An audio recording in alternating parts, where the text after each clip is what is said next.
Hello বন্ধুরা, সবাই কেমন আছো? আশা করি ভালোই আছো।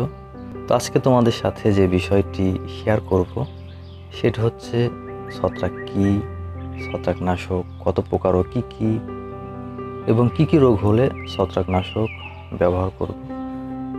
ছত্রাক বা ফাঙ্গাস হচ্ছে এক ধরনের রোগ।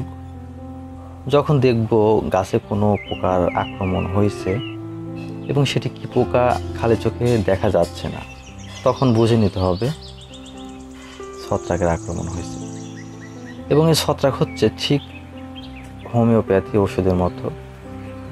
হোমিওপ্যাথি ওষুধ যেমন ধীরে ধীরে কাজ করে, এই ছত্রাক ধীরে ধীরে গাছকে আক্রমণ করতে থাকে এবং ম্যাক্সিমাম টাইম কোনো কিছু বোঝার আগেই গাছের অনেক ক্ষতি হয়ে যায়। যে ছত্রাকনাশক মূলত কীটনাশক, তবে ছত্রাকনাশক এবং কীটনাশকের দুটির ব্যবহার একটু ভিন্ন রকম। এবং ছত্রাকনাশক মূলত তিন প্রকার: কন্ট্যাক্ট ফাঙ্গিসাইড বা প্রোটেক্টিভ ফাঙ্গিসাইড,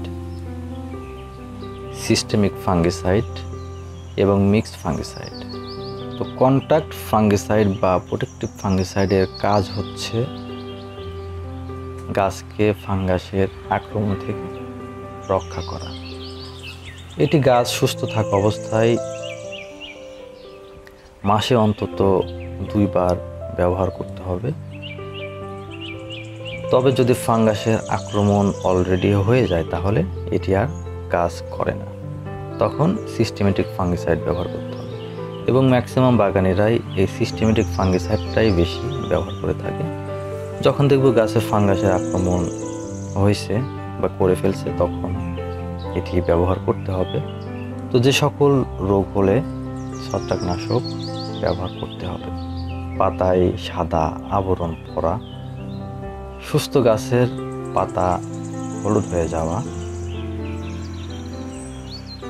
পাতা কুঁচকে যাওয়া, পাতার মাঝে কালো কালো দাগ পড়া,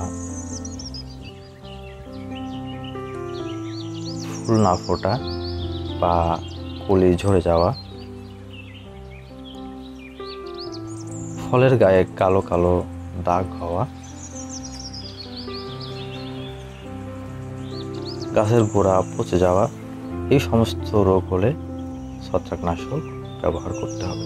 এবং এছাড়াও ছত্রাকনাশকের আরও কিছু ব্যবহার রয়েছে, যেমন গাছ লাগানোর সময় যদি মাটিতে কিছু পরিমাণ ছত্রাকনাশক মিশিয়ে দেওয়া যায়, তাহলে গাছের গোড়া পচা রোগ বা মাটিতে যে সমস্ত রোগবালাই থাকে সেগুলো ধ্বংস হয়ে যায়।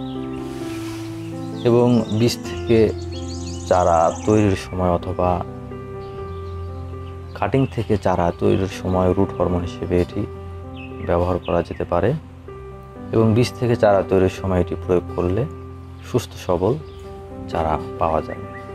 এবং আমরা যখন গাছের ডালপালা কাটাই ছাঁটাই করি, কাটাই ছাঁটাই করার পর দেখা যায় অনেক গাছের ডালপালা শুকিয়ে যায়।